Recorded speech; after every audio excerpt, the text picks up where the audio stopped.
बहुत काजी समय की बात है।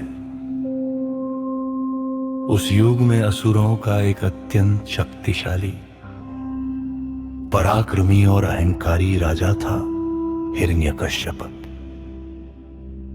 उसकी इच्छा साधारण नहीं थी। वह केवल संसार पर शासन नहीं करना चाहता था, वह स्वयं को अमर और ईश्वर के समान बनाना चाहता था। इसी उद्देश्य से उसने वर्षों तक कठोर तपस्या की। उसकी तपस्या इतनी भयानक थी कि पृथ्वी, आकाश और पाताल तीनों लोक कांप उठे। अंततः ब्रह्मा जी प्रसन्न हुए और उसे वरदान दिया कि न वह दिन में मरे, न रात में, न घर के भीतर मरे, न बाहर, न किसी मनुष्य से मरे, न किसी पशु से, न किसी अस्त्र से मरे, न किसी शस्त्र से। ये वरदान पाते ही हिरण्यकश्यप का अहंकार सीमा से परे बढ़ गया। उसे लगने लगा कि अब उससे बड़ा कोई नहीं। धीरे धीरे उसने स्वयं को ही भगवान मान लिया। उसने अपने पूरे राज्य में आदेश जारी कर दिया, अब कोई भी भगवान विष्णु का नाम नहीं लेगा।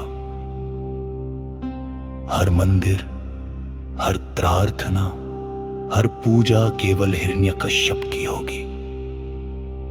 पर कहते हैं ना, जहां अहंकार सबसे अधिक होता है, वहीं से भक्ति का प्रकाश फूटता है। हिरण्यकश्यप के अपने ही महल में उसका पुत्र प्रहलाद रहता था।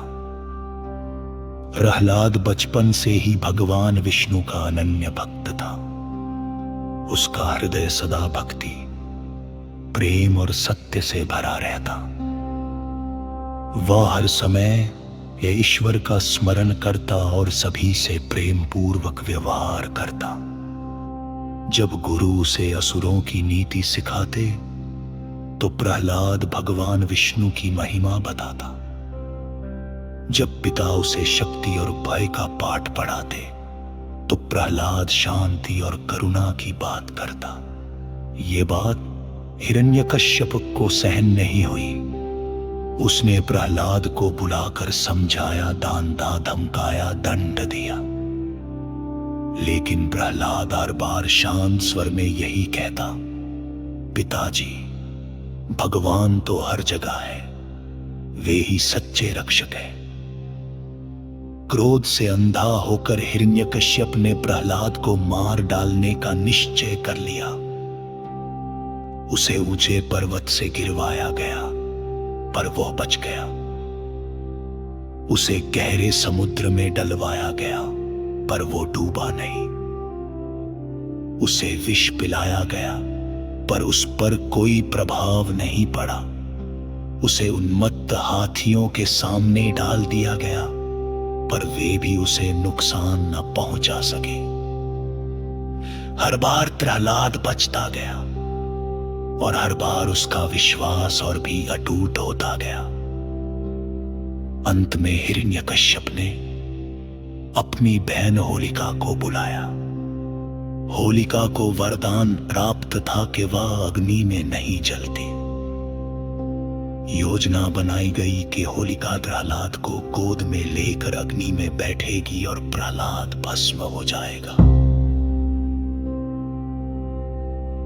फाल्गुन पूर्णिमा की रात आई। लद हिरण्यकशिपु नरसिम्हा अवगाए। चारों ओर लोग एकत्र हुए। होलिका प्रहलाद को गोद में लेकर अग्नि में बैठ गई। प्रहलाद न डरा न रोया। उसने आंखें बंद की और भगवान विष्णु का स्मरण किया। तभी चमत्कार हुआ। अग्नि की लपटों में होलिका स्वयं जलने लगी और प्रहलाद अग्नि से सुरक्षित बाहर आ गया। वरदान दुरुपयोग के कारण समाप्त हो गया। लेकिन इसके बाद भी हिरण्यकश्यप का अहंकार नहीं टूटा। क्रोध में भरकर उसने प्रहलाद से कहा, यदि तेरा भगवान हर जगह है तो क्या वो स्तंभ बनेगी है?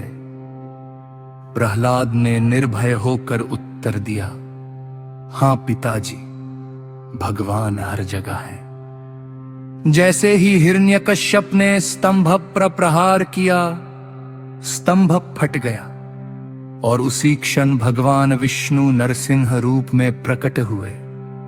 नरसिंह न मनुष्य थे न पशु। उन्होंने गोधूली बेला में दहलीज पर न किसी अस्त्र से न शस्त्र से अपने नाखूनों से हिरण्यकश्यप का अंत कर दिया। इस प्रकार अहंकार का पूर्ण विनाश हुआ और भक्ति की विजय हुई। भगवान नरसिंह ने प्रहलाद को आशीर्वाद दिया और संसार को यह संदेश दिया, जब जब अधर्म बढ़ेगा तब तब ईश्वर स्वयं प्रकट होकर सत्य की रक्षा करेंगे।